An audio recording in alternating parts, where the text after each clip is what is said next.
ناظرین ناظرین امید ہے اللہ سے اور اللہ سے یقیناً میری یہ مان ہے گمان ہے کہ آپ سب لوگ خیریت سے ہوں گے، آپ سب لوگوں کی زندگی میں خوشیاں ہوں گی، کامیابیاں ہوں گی، لیکن ہماری زندگی دھوپ چھاؤں کا نام ہے، بعض کا اپسیٹ ہوں، کوئی پریشانی ہے، کچھ پریشانی آ گئی، بعض کا خوشی آ گئی، بعض کو آزمائش آ گئی، بعض کو تنگی آ گئی۔ آج میں آپ سے وہ سیکرٹ شیئر کرنے لگا ہوں جس سے دعائیں قبول ہوتی ہیں۔ آج میں آپ سے وہ خاص لفظ جو ہماری زندگی میں بے شمار لوگ ایسے آتے ہیں جو کہتے ہیں وظیفے کر کر کے تھک گئے ہیں، وظیفہ کام نہیں کرتا، تسبیحاں کر کر کے تھک گئے ہیں، تسبیحاں کام نہیں کرتی، وظیفے تسبیحاں سخاوت چیریٹی سارے کام کر کے تھک گئے۔ لیکن آج میں آپ سے وہ سیکرٹ، وہ چابی، وہ کلید اعظم شیئر کروں گا جس کے کرنے سے 99 100 بڑا 100، اور رب ذوالجلال نے یہ وعدہ کیا ہے، کہا کہ جو یہ کرے گا میں اس کو اولاد بھی دوں گا، رزق بھی دوں گا، صحت سب کچھ دوں گا۔ اور آقا کریم جو نبیوں کے سردار تھے، جو محبوب خدا تھے، انہوں نے بھی کہا کہ جو یہ کرے گا اس کی زندگی میں کوئی کمی نہیں آئے گی۔ وہ ایک لفظ اگر آپ دن میں ایک دفعہ پڑھ لیں اور شام کو ایک دفعہ پڑھ لیں تو روزے محشر جب آپ کے نامہ مال آپ کے سامنے جائیں گے تو آپ بخشے ہوئے کر، اللہ کہتا ہے جس کے نامہ مال میں یہ لفظ ہوگا میں اس کو معاف کر دوں گا۔ یعنی کہ ہم تسبیحاں تو بڑی کرتے ہیں، ہم چلے تو بڑے کرتے ہیں، ہم وظیفے تو بڑے کرتے ہیں، ہم عبادات وظائف ثقافتیں بڑی کرتے ہیں، لیکن پھر بھی ہماری عبادت وظائف قبول نہیں ہوتے۔ آج ہم اس لفظ کی طرف آئیں گے جس سے کروڑوں نہیں اربوں روپے آتے ہیں۔ لوگ کہتے ہیں پیسہ نہیں آتا۔ میں نے تھک کر کے، جب میرے پاس لوگ آئے، ایک وظیفہ کرایا، 2 وظیفے کرایا، 3 وظیفے کرائے، جب میں تھک جاتا ہوں میں کہتا ہوں سارے وظیفے چھوڑو اور اب یہ وظیفہ کرو۔ اور جب اس نے وہ وظیفہ شروع کیا، الحمدللہ آج تک ایک بندہ بھی ایسا نہیں ہے جس کو ناکامی ہے، جس کو جو کامیابی ملتی ہے۔ اس وظیفے کی تاثیر 2 چھوٹے سے واقعات کے ساتھ میں شیئر کرتا ہوں تاکہ آپ کو سمجھ آ جائے۔ ہمارے جو امام ہیں، ہمارے امام احمد بن حنبل، بڑا نام ہے ان کا تزکیہ کے حوالے سے، ان کی عبادت کے حوالے سے، اور ساری زندگی بادشاہ وقت ان کو چیف جسٹس اور مختلف سیٹوں کی آفر کرتے انہوں نے لیا۔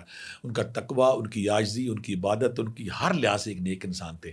ان کے واقعے سے میں بیان اپنی گفتگو کا آغاز کروں۔ ایک دن وہ کسی اور شہر جاتے ہیں کسی کام کے سلسلے میں، وہ اتنے اپنی زندگی میں اتنے مشہور ہو چکے ہوتے ہیں، پاپولیرٹی، ان کی شہرت کا گراف اتنا ہوتا ہے کہ لوگ ہزاروں میلوں دور سے آ کے ان سے ملنا ایک سعادت سمجھتے تھے، ایک نعمت سمجھتے تھے کہ کاش میں نا ہمیں امام احمد بن حنبل کی صحبت نصیب ہو جائے، قربت نصیب ہو جائے، 2 4 لفظ ان سے مل جائیں۔ وہ کسی کام کے سلسلے میں کسی دوسرے شہر میں جاتے ہیں تو وہ سفر سے آتے ہیں، پھٹے پرانے کپڑے پہنتے ہوتے ہیں، وہاں ان کو جانے والا نہیں ہوتا تو وہ ایک مسجد میں چلے جاتے ہیں۔ جب مسجد میں چلے جاتے ہیں تو وہ لوگ نہیں جانتے، انہیں کوئی ایسا شہر ہوتا ہے جو وہاں پہ ہوتا ہے نا خادم، وہ آ کے دیکھتا ہے یہ کون پردیسی کہاں سے آ گیا، تو ان کو کہتا ہے کہ آپ نا یہاں سے، وہ لیٹے آرام کر رہے ہوتے ہیں، اٹھ جاؤ یہاں سے۔ آپ اٹھ جاتے ہیں تو وہ جب اٹھ جاتے ہیں نا وہاں سے تو وہ باہر آ کے سیڑھیوں پہ بیٹھ جاتے ہیں۔ وہ بتاتے نہیں انہیں کہ میں امام احمد بن حنبل ہوں، اللہ وہ بتا دیتے تو پورا شہر امڑ آتا، پورا شہر ان کی ایک زیارت، ایک نظر کے لیے ان کی دیوانہ تھا۔ وہ باہر آ کے نا مسجد کی سیڑھیوں پہ بیٹھ جاتے ہیں۔ جب سیڑھیوں میں بیٹھ جاتے ہیں تو کچھ دیر بعد وہ جو مسجد خادم ہے، وہ ایسے کرنٹ ایسے کڑوے ہوتے ہیں یہ، وہ آ کہتا ہے سیڑھیوں پہ کوئی بیٹھ گئے، میں نے نہیں تمہیں یہاں بیٹھے دینا، اٹھو یہاں سے۔ وہاں سے بٹھا دیا۔ تب جب اب اٹھ رہے ہوتے ہیں تو وہاں پہ سامنے ایک نان بائی، ایک تندور والا بندہ بیٹھا ہوتا ہے جو دیکھ رہا ہوتا ہے کہ شریف سا نیک سے آدمی ہے، یہ مسجد والے جاتی کر رہے تو ان کے پاس آتا ہے کہ آپ کہاں سے آئے ہو؟ کہتے ہیں میں یہاں کسی کام کے سلسلے میں آیا ہوں۔ تو کہتے ہیں کہ میں تو آرام کر رہا تھا، ان کا میرے پاس آ جائے۔ وہ نان بھائی جو بیکری والا، وہ ان کو لے کے اپنی نا کمرے اپنی دکان پہ لے جاتا ہے تو وہاں بیٹھ جاتا ہے۔ تو وہاں جب بیٹھتے ہیں تو نان بھائی ہوتا ہے نا، وہ کوئی ذکر کر رہا ہوتا ہے، تو امام احمد بن حنبل پوچھتے ہیں کہ تم کیا تسبیح کر رہے ہو؟ کہتے میں کو تسبیح کر رہا ہوں، میرا خواب ہے، میرا ایک ڈریم ہے، میری خواہش ہے، اس کی تکمیل کے لیے میں ایک تسبیح کر رہا ہوں۔ کیا کرتے ہو؟ کہتے میں استغفر اللہ پڑھ رہا ہوں، جو آج کا ہمارا ٹاپک ہے، جو آج کا ہمارا وظیفہ ہے کہ میں استغفر اللہ پڑھ رہا ہوں۔ استغفر اللہ پڑھنے کا ان کا تمہارا مقصد کیا ہے، تو ہماری منزل کیا ہے؟ کہ وہ نان بھی کہنا کہ میری ایک ہی منزل ہے کہ کاش خدا کرے کہ مجھے کسی دن امام احمد بن حنبل سے میری ملاقات ہو جائے۔ رب کا تقسیم، رب کا سسٹم، رب کا نظام دیکھیں کہ جو نان بھی اپنے گھر میں بیٹھ کے استغفر اللہ کی تسبیح پڑھ رہا ہے، کہ ناممکن کام کہ امام احمد بن حنبل کے وہاں پہ شہر میں کوئی جائے تو وہاں پہ کتنی لمبی لائنیں ہوتی ملاقات کی، اور وہی امام احمد بن حنبل وہ کہتے کہ میں رویا، امام بن کہتے ہیں مجھے دقت آئی، رویا میں کہ اللہ تعالیٰ کیسے کیسے لوگ ہیں اور تیرا سسٹم کیسا ہے کہ میں، پھر انہوں نے بتایا کہ میں ہی امام احمد بن حنبل ہوں۔ وہ دکاندار روتا ہے اور کہتا ہے کہ دیکھیں میری جو مرد ہے، میرا جو وظیفہ ہے، اس کی کتنی تاثیر ہے کہ میں جو خواب دیکھتا تھا، میں ایک ڈریم دیکھتا تھا کہ امام احمد بن حنبل سے ملاقات ہو، تو آج وہ میرے پاس آ گئے۔ ایک واقعہ۔ دوسرا، حضرت یونس علیہ السلام جب بڑا تبلیغ کرتے تو ان کی قوم نہیں مانتی، تو آپ غصے میں نکل آتے ہیں، نکل کے کہتے ہیں میں چلے جانا یہاں سے۔ جب وہ نکل آتے ہیں نا تو پھر جب باہر آتے تو وہ آگے واقعہ سارا آپ کو پتا، مچھلی کے پیٹ میں سارا واقعہ۔ اب ان کی قوم کو جب حضرت یونس علیہ السلام چلے جاتے ہیں نا تو اچانک اللہ کا عذاب کا سسٹم آتا ہے، وہ ڈرا جاتے ہیں انہیں کہ اللہ کا عذاب آنے والا ہے اس بستی پہ۔ آسمان پہ بادل، ہوائیں، آندیاں تیزی چلنا شروع ہو جاتی ہیں۔ آسمان کا موڈ بتاتا ہے کہ آج اس بستی کی خیر نہیں، تو سارے بستی والے نکلتے ہیں اپنے بچوں کے ساتھ، اپنی اپنی فیملیوں کے ساتھ اپنی عورتوں کے ساتھ باہر کھلے آسمان کے نیچے آ کے نا رب حضور کے سجدے میں گر پڑتے ہیں. جب سجدے میں گر پڑتے ہیں تو رب سے کہتے ہیں کہ اللہ میاں ہمیں معاف کر دے. اللہ کہتے ہیں کہ میں نے آج تک جب بھی میرا عذاب کسی قوم پہ مسلط ہوا میں نے اس کو روکا نہیں, لیکن مجھے اس دن جو حضرت یونس علیہ السلام کی قوم ہے ان کی آہوزاری, ان کی گریہ زاری, ان کا استغفار, ان کی معافی اس قدر پسند آئی کہ میں نے ان کو معاف کر دیا. اب ہم آگے چلتے ہیں کہ آپ حیران ہو جائیں گے کہ فرشتے صبح شام ہمارے نامہ مال رب کے پاس لے کے جاتے ہیں.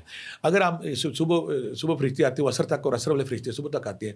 ہم فجر سے لے کے عصر تک صرف ایک بار استغفر اللہ پڑھ لیں, صرف ایک بار استغفر اللہ پڑھ لیں, اور پھر عصر سے لے کے صبح تک ایک بار استغفر اللہ پڑھ لیں. اور اللہ تعالیٰ فرماتے ہیں کہ جب میرے سامنے نامہ مال آئیں گے, ہر روز کا صبح شام کے پیپر آئیں گے, اور پیپر پہ جب لکھا ہوگا کہ استغفر اللہ, تو اس ایک استغفر اللہ کی طفیل نسبت سے میں اس شخص کو معاف کر دوں گا. یعنی کہ صرف ایک دفعہ استغفر اللہ پڑھنے کے اتنے ثمرات, اتنی اس کی مقام ہے کہ آپ معاف کر دیے جائیں گے. دوسری بات ہے کہ آقا کریم محبوب خدا سید الانبیاء سرور کائنات جو بادشاہ جن کو کسی وظیفے کسی کی ذکر کی ضرورت نہیں تھی, آپ روزانہ 100 بار استغفر اللہ پڑھا کرتے تھے.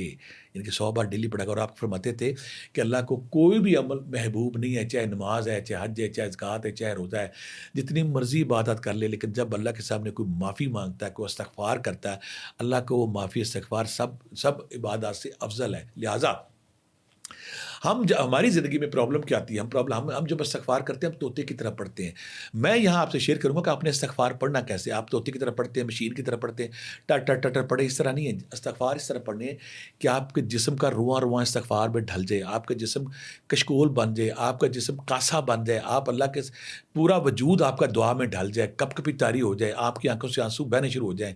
جب آپ کے جسم سے استغفار شروع ہو جائے, جب آپ کے جسم سے کپ کپی استغفار شروع ہو جائے, جب آپ کا رواں استغفار میں ڈھل جائے, تو آپ سمجھ لیں کہ آپ کی عبادت قبول ہو رہی ہے, آپ استغفار میں ڈھل گئے ہیں.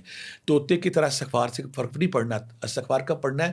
جب آپ کا وجود استغفار میں ڈھل جائے, کشکول میں ڈھل جائے, کاسے میں ڈھل جائے, آنسو آپ کی آنکھوں سے آنی شروع ہو جائے. یہ وہی لمحہ جب ہم روضہ رسول کے سامنے جاتے ہیں, تو جب وہاں پہ گزرتے تو ہماری زبان بند ہوتی ہے, ہم کچھ نہیں بولتے, کوئی لفظ نہیں بولتے, لیکن ہمارا وجود, ہماری سسکیاں, ہماری آہیں, ہماری دل کی دھڑکنیں, ہمارا وہاں پہ جو کیفیت ہے نا, وہ کشکول بن جاتی ہے.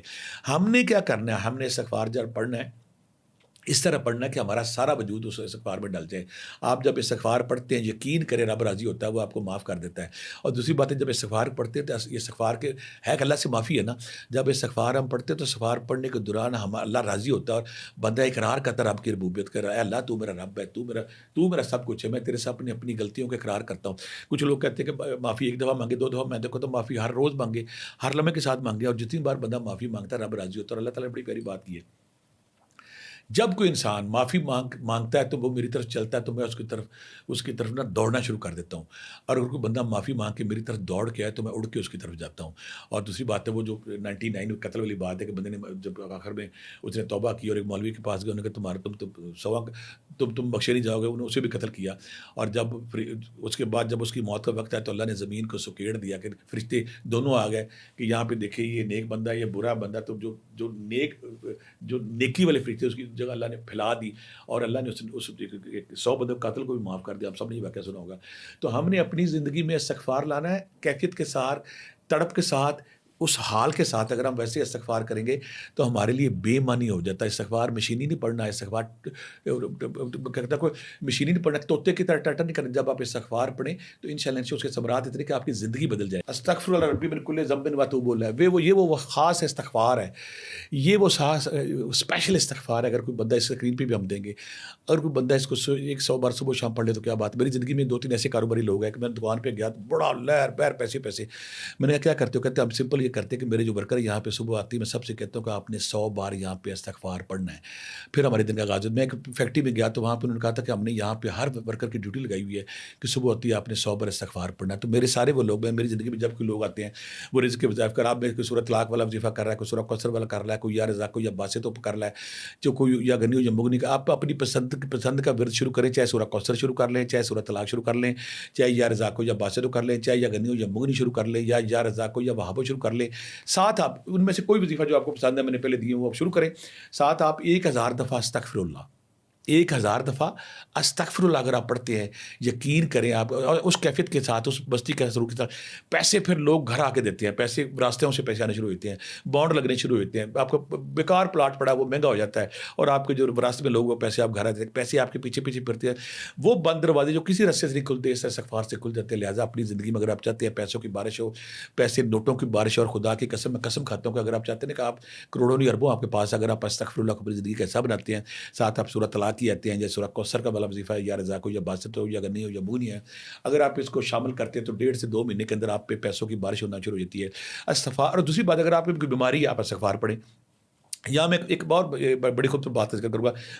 بعض لوگ امام غزالی رحمۃ اللہ علیہ سے اس کو کوٹ کرتے ہیں، بعض حضرت رضی اللہ تعالیٰ عنہ سے کرتے ہیں کہ ایک بندہ ان کے پاس جا کے لگے میرے پاس نا میں گناہ گار ہوں تو میں کیا کروں، تو آپ نے کہا جاؤ جا کے استغفار کرو۔ ایک بندہ اور ہے کہتے ہیں جی میرے پاس نا مجھے رزق کی تنگی، میرے پاس پیسے نہیں، آپ نے کہا جاؤ جا کے استغفار کرو۔ ایک اور بندہ کہ کہتے ہیں میرے گھر میں بیماری بڑی ہے، آپ نے کہا جاؤ جا کے عبادت کرو۔ ایک اور بندہ میرے پاس آ کے کہتا ہے جی میں بڑی کوشش کرتا ہوں میرے سے نیکی نہیں ہوتی، آپ نے کہا جاؤ جا کے عبادت کرو۔ ایک اور بندہ کچھ گاؤں کے لوگ آ گئے، کہنے لگے ہم نے ایک نہر بنائی تھی لیکن نہر خشک ہوگی، پانی نہیں آتا، تو آپ نے کہا جاؤ جا کے استغفار کرو۔ لوگوں نے پوچھا کہ یہ کیا بات ہے کہ آپ ہر بات کے ساتھ، تو آپ نے کہا تھا اللہ نے حضرت نوح علیہ السلام سے کہا ہے اے نوح اگر تو چاہتا ہے تم استغفار کرو، اپنی قوم سے کوئی استغفار کرو، اس سے استغفار کے بدلے میں آسمان سے بارش برساؤں گا، جب بارش برساؤں گا تو نہریں برسیں گی، جب نہریں چلیں گی باغات چلیں گی، پھر تمہارے مال اور اموال میں اضافہ ہوگا۔ اللہ تعالیٰ نے حضرت نوح علیہ السلام کو یہ بتا دیا تھا اگر آپ چاہتے ہیں پیسہ ہو، مال میں اضافہ ہو تو آپ استغفار کریے۔ اللہ نے فارمولہ خود ہی دے دیا ہے، اور آج تک کائنات میں جو رب کہہ گئے ہیں، جو اللہ کا رسول کہہ گئے، وہ سچ ہوا ہے۔ اللہ کے نبی کہہ گئے جو استغفار کرے گا اس کے پاس کوئی غم نہیں آئے گا، اور اللہ نے سورہ نوح میں 2 ٹوک بات کر دی کہ آپ استغفار کرو، میں تمہارے آسمان سے بارشیں برساؤں گا، بارشوں کے بعد وہ اکنامک اسٹرینتھ آتی ہے، نہریں برسیں گی، باغات آئیں گے، فصلیں ہوں گی، اور پھر آپ کے مال میں اضافہ ہوگا۔ اگر ہم چاہتے ہیں کہ ہمارے مال میں، ہمارے اولاد میں، ہمارے رزق میں اضافہ ہو، ہماری بیماری پریشانی میں اضافہ ہو، ہمارے ذکر کے ساتھ کوئی ایسا کوڈ لگ جائے، کوئی ایسی چیز لگ جائے کہ ہمارا ذکر فوری قبول ہو، تو استغفار کو 1000 دفعہ استغفراللہ اپنی زندگی کا حصہ بنا لیا گیا، 1000 دفعہ نہیں تو پھر کم از کم 100 دفعہ صبح و شام ضرور پڑھیں۔ انشاءاللہ آپ کے سارے وظائف قبول ہوں گے، اس دعا کے ساتھ کہ آپ کے سارے مسئلے حل ہو، اس دعا کے ساتھ کہ زندگی میں کوئی کمی نہ ہو۔ اللہ تعالیٰ آپ سب کو اپنی حفظ و امان میں رکھے، بے شمار دعاؤں کے ساتھ۔ اللہ حافظ۔